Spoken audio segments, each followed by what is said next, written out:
इस समाज को, कौन चला रहे हैं इस आदिवासी समाज को? अगर ये सवाल किसी ने आप लोगों से पूछा तो क्या जवाब दोगे आप? क्या नेताओं के भरोसे समाज चल रहा है? यस और नो? नेताओं के भरोसे चल रहा है क्या? नहीं। कोई पार्टी के भरोसे समाज चल रहा है तो किसके भरोसे चल रहा है? आप तो कुछ भी नहीं किए। हम लोग तो कोई व्यवस्था ही नहीं है हमारे समाज की। ना कोई समाज को समझाने वाले लोग हैं, ना समाज को एक जगह ट्रेनिंग देने वाले लोग हैं, ना ही समाज का ऐसा संगठन अपने पास है जो आर्थिक रूप से हर बच्चे को तैयार कर सके, मानसिक रूप से तैयार कर सके। आपकी जवाबदारी, नैतिक जवाबदारी, सामाजिक जवाबदारी लेने वाले लोग कौन है? किसके दरवाजे पे जाएंगे आप लोग? ऐसा कोई चेहरा, ऐसे कुछ लोग जो पूरे देश के आदिवासियों के बारे में सोच रहे हैं। समाज आदिवासियों, उस पर नियंत्रण दूसरों का है। आप पे नियंत्रण आपका नहीं है, कोई दूसरा ही नियंत्रण कर रहा है, क्योंकि आपके बच्चों को तो दूसरे लोग पढ़ा रहे हैं। आपके बच्चे के दिमाग में वो सोच डाली जा रही है जो आपके समाज से कोई लेना देना नहीं है। जिसका आपके बच्चों में वो सोच डाली जा रही है। 4 साल के बच्चों को, 5 साल के बच्चों को ये बताया नहीं गया। 100 साल हो गए बिरसा मुंडा को, 1900 में उनकी डेथ हुई। आज हम लोग 2022 में उसको यहां पर बिरसा मुंडा का गाथा स्थापित कर लिया है। 122 साल बाद यहां के आदिवासियों से मुलाकात होती है बिरसा मुंडा की। 122 साल बाद में यहां के आदिवासियों को समझ में आता है कि उनका भगवान कौन है। ये ताली वाली बजाने वाली बात नहीं है। कौन है तुम्हारे समाज का चालक, पालक, मालक कौन है? अगर किसी ने तुमसे पूछा तो क्या जवाब दोगे, ये बताइए मेरे को। कौन है ऐसा जो आपके समाज का चालक, पालक और मालक है? अपने अपने बच्चे को संभालो, थोड़ा बैठाओ उसको। कौन है जिसके भरोसे ये समाज चलता है? अरे यहां तो बच्चा आपका है, सोच दूसरों की है उसके दिमाग में। पैदा आप करे हो, लेकिन वो मानता दूसरे की है। बाप की नहीं मानता, भाई की नहीं मानता। लाखों की संख्या में आदिवासी है, लेकिन उनके दिमाग में जो नियंत्रण है वो आदिवासियों का नहीं है। किसके नियंत्रण पे चल रहा है ये समाज? किसकी सुनता है?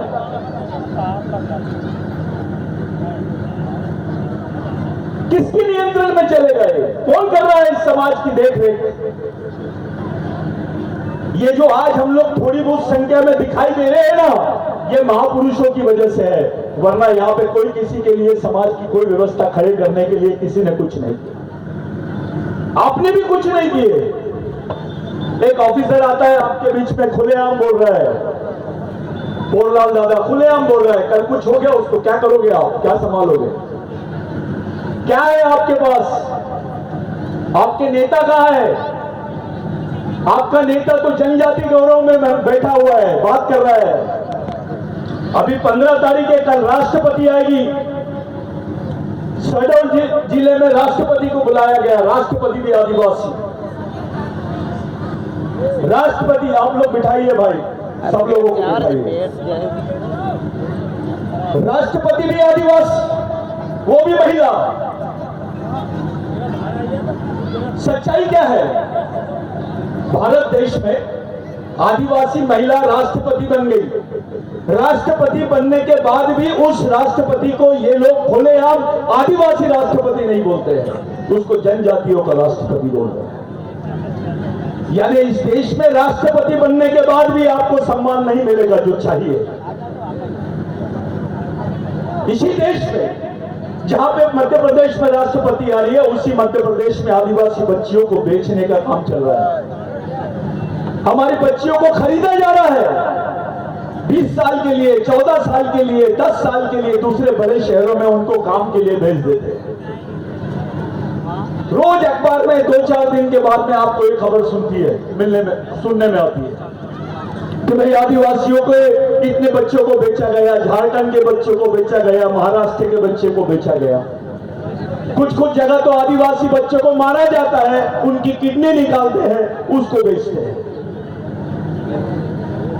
कल उनके बच्चों के साथ हुआ, परसों तुम्हारे बच्चों के साथ होगा। तुम क्या करोगे?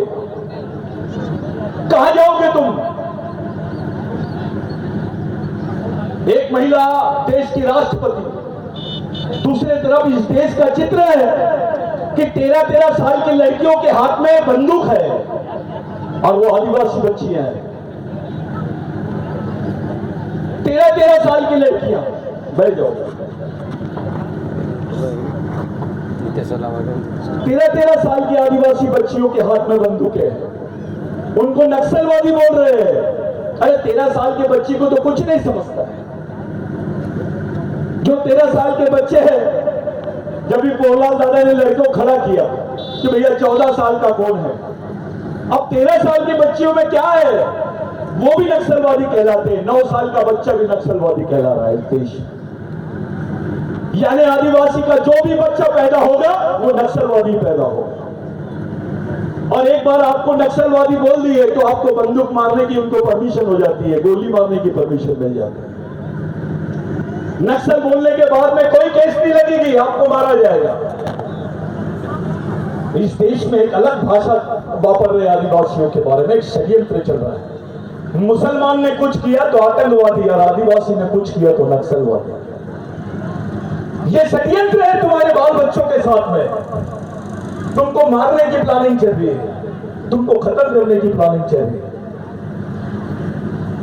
आप लोग आज बिरसा मुंडा को याद कर रहे हैं। मैं जब भी दादा बहुजन विचारधारा से वो प्रेरित है, मैं उनका भाषण सुन रहा था। दादा, इस देश में 85% लोग मूल निवासी है, ये बात सही है। मैं आपकी कदर करता हूं, आपने बहुत अच्छी बात बोली। लेकिन आज जब सुप्रीम कोर्ट ने बोल दिया कि आज देश के अनुसूचित जनजाति के लोग ये आदिवासी है और ये मूल निवासी है, तो बहुजन समाज के बाकी लोगों का भी काम था कि ठीक है, ये मूल निवासी, हम इनके वंशज है, ये बोलने की बात है। क्या बहुजनवादी मूवमेंट में ये बात होती है? मैं बैठ के बात करता हूं, आपको टेंशन नहीं है, मैं आपसे बात करूं। तो आदिवासी इस देश का मूल मालिक है, ये सुप्रीम कोर्ट बोलता है। सुप्रीम कोर्ट बोलता है भगवान राम यहां पैदा हुआ तो देश के लोग और देश की सरकार मान लेती है। लेकिन यही सुप्रीम कोर्ट बोलता है कि आदिवासी इस देश का मूल मालिक है, कोई सरकार, कोई लोग नहीं मानते। यहां तक कि जो बहुजन समाज के लोग हैं, जो आंदोलनकारी लोग हैं, वो भी नहीं बोल रहे कि आदिवासी देश का मालिक है और हम उसके वंशज हैं। अरे आप तो आदिवासी हो, आपको तो बोलना ही पड़ेगा। आप नहीं बोलोगे तो कैसे चलेगा? लेकिन बाकी बोलते हैं क्या?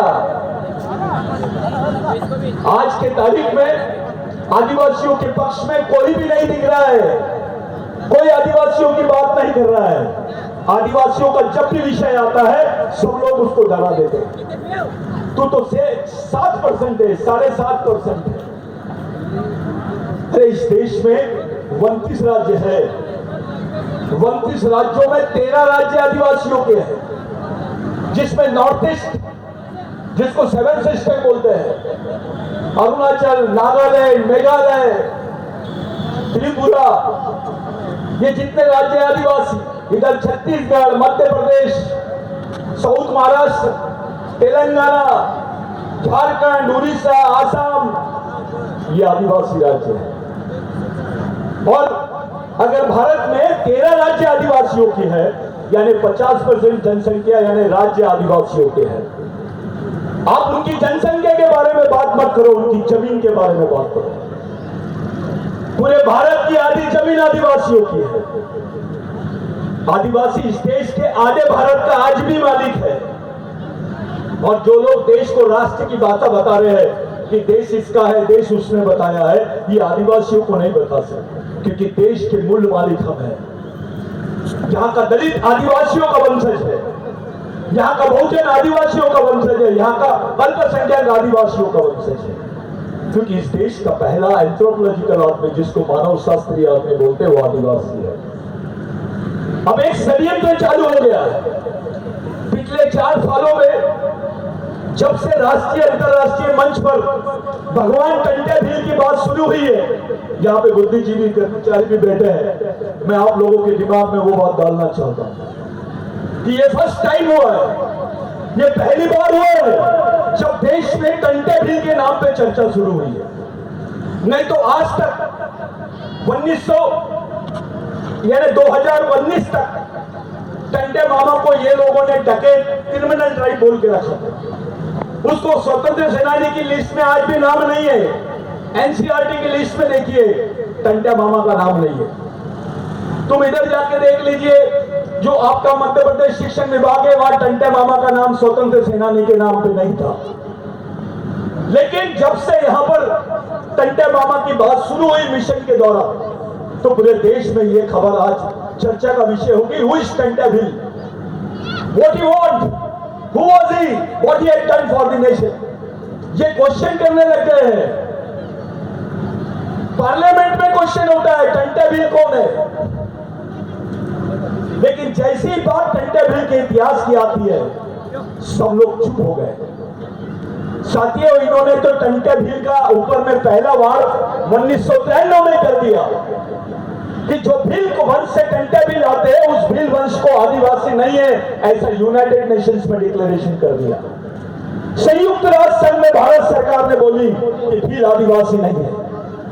और इतना ही नहीं, तुम्हारे खिलाफ में एक बात बोला गया है, भारत में आदिवासी भी नहीं है। ये मामूली बात है क्या? अबे आदिवासी नहीं रहेगा तो तुमको आरक्षण कहां से मिलेगा? बिगर पहचान के आदमी रह सकता है क्या इस देश? देश के मालिक की पहचान को खत्म करने का षड्यंत्र है।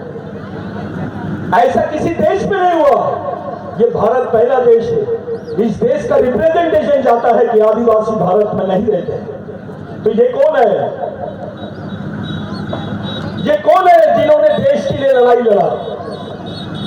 किसी में दम है? यहाँ के राष्ट्रपति में दम है? यहाँ के प्रधानमंत्री में दम है? कि आरएसएस के मुखिया में दम है कि बोल दे टंट्या भील आदिवासी नहीं है? ये भागने वाले लोग थे, लड़ने वाले तो आदिवासी थे। देश के 70% आजादी की लड़ाई आदिवासियों ने लड़ी, किसी और ने नहीं। लेकिन आज हमारे हिस्से में क्या आया? भूखमरी, गरीबी, नक्सलवाद, ये हमारे हिस्से में आया। विस्थापित सबसे ज्यादा आदिवासी हुआ है देश के लिए, जमीनें आदिवासियों की ली गई है, बेरोजगार आदिवासी हुआ है, भूख से मर रहा आदिवासी है, नक्सलवादी आदिवासियों को बोल रहे। नक्सलवादी यानी देशद्रोही। अबे जो देश का मालिक है वो देश का द्रोही कैसे हो सकता है? जो देश का मालिक है उसी को तुमने देश के खिलाफ में खड़ा कर दिया। ये जो आने वाली पीढ़ी है ये हमको माफ नहीं करेगी।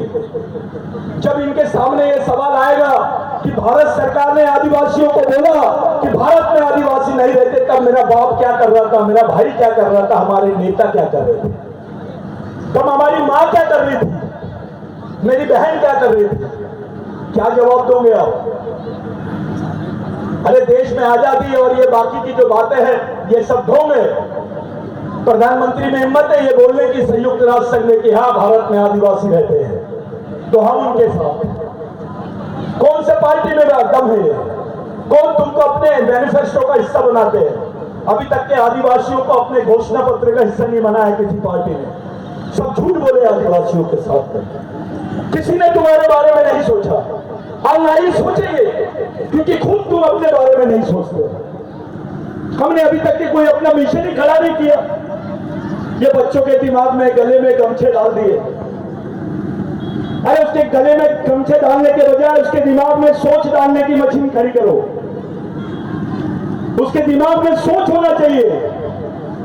ये जितनी भी महिलाएं मेरी मां बहनें बैठी है, ये तैयार है कि अपने बाल बच्चों के लिए जेल जाने के लिए? इनके दिमाग में इतनी ताकत है क्या? आज के दिन आप लोग बिरसा मुंडा को याद कर रहे हैं। जितनी भी आदिवासी महिलाएं हैं शिवरात्रि के दिन उपवास करती है, भगवान के नाम से उपवास करती है। बिरसा मुंडा ने बोला अगर अपने बच्चों को जिंदा रखना चाहते हो, अपने अधिकारों को जिंदा रखना चाहते हो, तो कलेक्टर ऑफिस के सामने बैठो, वहां उपवास करो, तब समझेगा तुमको क्या है तुम्हारे बाल बच्चों का भविष्य। हम लोग बिरसा मुंडा के आंदोलन को ऐसे ही समझ रहे हैं। ये जो नंगे बदन वाला बंदा है, जिसके हाथ में तीर कम था, ये केवल नंगे बदन वाला बंदा नहीं था, ये बहुत बड़ी हस्ती है।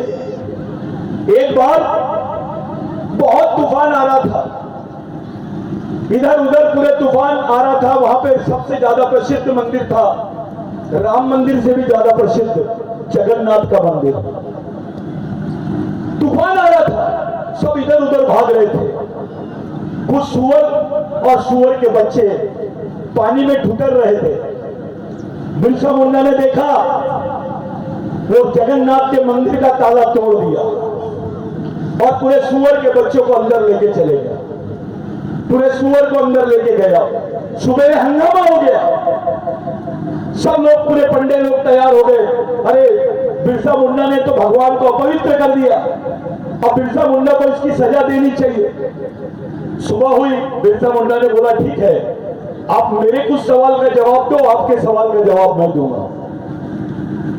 तो पूरे पंडे बैठे और बोले कि बिरसा जी ने आपने भगवान को अपवित्र किया। तो बिरसा मुंडा ने बोला ठीक है, मैं एक सवाल पूछता हूं, ये सूरज को किसने बनाया? तो पंडा बोला ऊपर वाले ने। बिरसा मुंडा ने पूछा ये झाड़ को किसने बनाया? तो पंडा बोला ऊपर वाले ने। फिर बिरसा मुंडा ने पूछा तेरे को किसने बनाया? तो पंडा बोला ऊपर वाले ने। फिर बिरसा मुंडा ने पूछा ये सूअर को किसने बनाया? तो पंडा बोला ऊपर वाले ने। तो बिरसा मुंडा ने बोला कि जब एक जगह का उत्पादन एक जगह है, मैन्युफैक्चरिंग कंपनी एक जगह है, उत्पादन की फैक्ट्री एक ही है, तो सामान की अलग अलग कैसे हो सकते गोडाउन? अबे जब उसने बनाया, उसने फर्क नहीं किया तो तू होता कौन है? उसका दूसरा जवाब दिया बिरसा मुंडा ने कि जिस सभी धर्मों में सूअर को तुच्छ जानवर मानते हैं, लेकिन आदिवासी संस्कृति में सूअर को नारायण देव बोलते हैं, उसको भगवान के जैसा स्थान है। फिर बिरसा मुंडा ने बोला एक तुच्छ जानवर का स्थान भगवान के इतना है, तो इंसान का कितना बड़ा स्थान होगा आदिवासी संस्कृति में, ये सोचो। मैं दिल्ली में गया था, बड़े बड़े लोग बैठे थे, आयुर्वेदिक मेडिसिन पे काम चल रहा था, बहुत अच्छी मीटिंग चल रही थी। कुछ लोग हंस रहे थे जब आदिवासी का विषय आया और मौवे का विषय आया तो लोग हंस रहे थे। अरे आदिवासी मौवे के झाड़ की पूजा इसलिए करता है क्योंकि मौवे की दारू पीता है। तो मैंने बोला भैया ऐसा नहीं है, जब चावल नहीं उगता था, जब गेहूं नहीं हुआ था, जब जवार नहीं होती थी, मक्का नहीं होता था, तब हमारे लोग जो रहते थे पूर्वज, वो मौवे के झाड़ की रोटी खाते थे, मौवे की रोटी बना के खाते थे, उसका इरूप बना के पीते थे। ये आदिवासी 10,000 साल से मौवे के झाड़ की पूजा कर रहा है, उससे अभी तक बेईमान नहीं हुआ। ये हमारी संस्कृति है। आदिवासियों की संस्कृति मामूली नहीं है। आदिवासी संस्कृति से भगवान निकले, ये भगवान पैदा करने वाली मशीन है। यहाँ का कोई भी भगवान आदिवासियों से छूटा नहीं है। विश्व का कोई भी धर्म ले लो, चाहे क्रिश्चियन धर्म ले लो, पुरुष ने बनाया, हिंदू धर्म ले लो, ब्रह्मा ने बनाया, इस्लाम ले लो, मोहम्मद पैगंबर ने बनाया, बौद्ध धर्म ले लो, बुद्ध ने बनाया, लेकिन आदिवासी संस्कृति की निर्माता महिला है, मां है। उसने तैयार करी इस संस्कृति को, और ये संस्कृति और प्रकृति दोनों समानार्थी शब्द है। यही से तैयार हुआ है अपनी संस्कृति। इसलिए आदिवासियों को सबसे बड़ा बेस मिलता है संस्कृति का। आप आदिवासी इसलिए नहीं हो क्योंकि आप हिंदू हो, आप आदिवासी इसलिए नहीं हो क्योंकि आप क्रिश्चियन हो, आप आदिवासी इसलिए नहीं है क्योंकि आप बौद्ध हो, आदिवासी इसलिए हो क्योंकि आपके पास में संस्कृति है। आपका धर्म बदल सकते हैं, आप क्रिश्चियन बन सकते हैं, मुस्लिम बन सकते हैं, हिंदू बन सकते हैं, लेकिन अपनी संस्कृति नहीं बदल सकते, अपना डीएनए नहीं बदल सकते, अपना खून नहीं बदल सकते। यह सच्चाई है। अरे डॉक्टर बाबा साहब अम्बेडकर साहब आदि धर्म ले रहे थे पहले, बौद्ध धर्म के पहले, उसका कारण है क्योंकि वो आदिवासियों से बहुत इंप्रेस थे। डॉक्टर बाबा साहब